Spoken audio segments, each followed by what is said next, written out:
St. Petersburg, Florida, AP, more than 55 tons of lettuce have been fed to starving Florida manatees as part of an experimental program to help the slow-moving marine mammals since their natural food is being destroyed by water pollution, wildlife officials said Wednesday.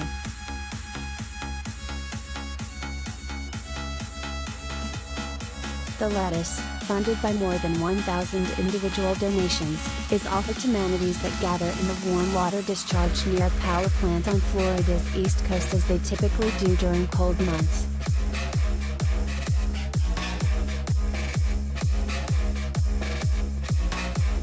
Officials from the Florida Fish and Wildlife Conservation Commission and U.S. Fish and Wildlife Service said in a conference call that the feeding program has made a difference.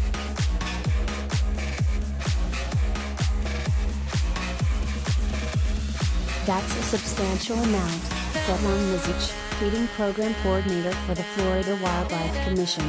We're not done yet.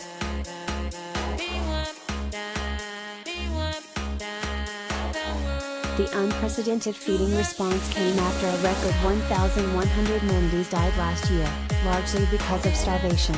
The problem requires a long-term solution because pollution from agriculture, septic tanks, urban runoff and other sources is killing the seagrass on which the marine mammals rely.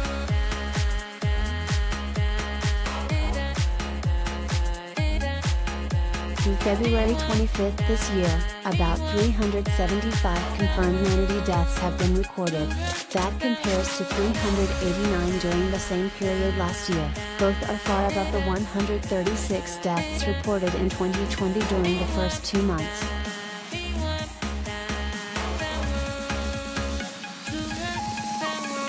More than 80 rescued manatees are currently being cared for at facilities in Florida, Texas, Puerto Rico, and Ohio, according to Terry Collison of the U.S. Fish and Wildlife Service.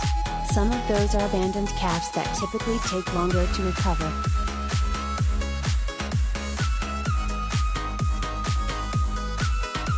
Florida legislators last year provided $8 million for several seagrass restoration projects that will get off the ground this year, officials said. But it won't be an immediate solution.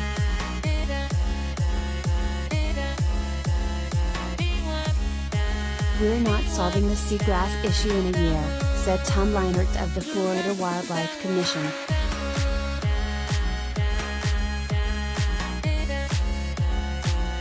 There are currently about 7,500 manatees, also known as sea cows, living in Florida waters. They are listed federally as a threatened species, although there are efforts to give them the heightened endangered designation.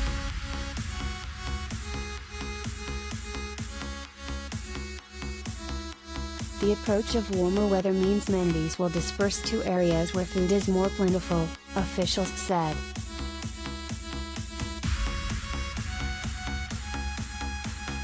It's warming up, and that's a good thing for manatees.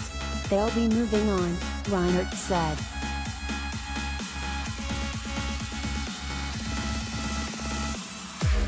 Officials say most distressed manatees in Florida are reported by people who spot them and call a state hotline at 888-404-3922.